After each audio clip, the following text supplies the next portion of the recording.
రాష్ట్రాల్లో ఏ పార్టీ అధికారంలో ఉన్నా కేంద్ర ప్రభుత్వం వివక్ష చూపించబోదని కేంద్ర మంత్రి మనోహర్ లాల్ ఖట్టర్ అన్నారు.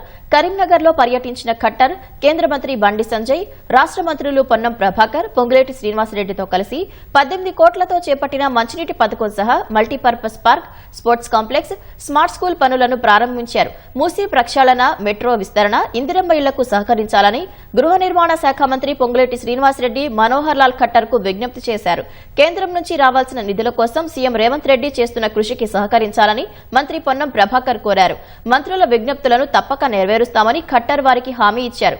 ప్రగతి కోసం కేంద్ర, రాష్ట్ర ప్రభుత్వాలు కలిసి నడుద్దామని ఆయన పేర్కొనగా, అన్ని జెండాలు పక్కన పెట్టి అభివృద్ధి ఎజెండాగా ముందుకు సాగుదామని బండి సంజయ్ వివరించారు. ఆనాడు రాష్ట్ర ప్రభుత్వం నుంచి ద్వారా కేంద్ర ప్రభుత్వం నుంచి రావాల్సిన దాంట్లో కేవలం 0.7% వచ్చాయి. యథార్థంగా మనకి రావాల్సింది 8%.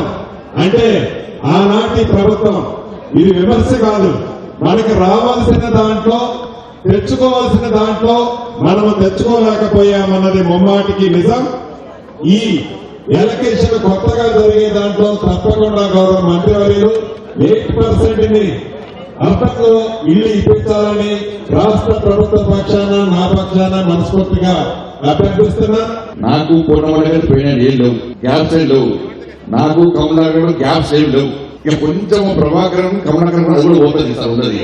అవి కూడా పోతాయి. అవి దీంతో స్టేజ్ తో క్లోజ్.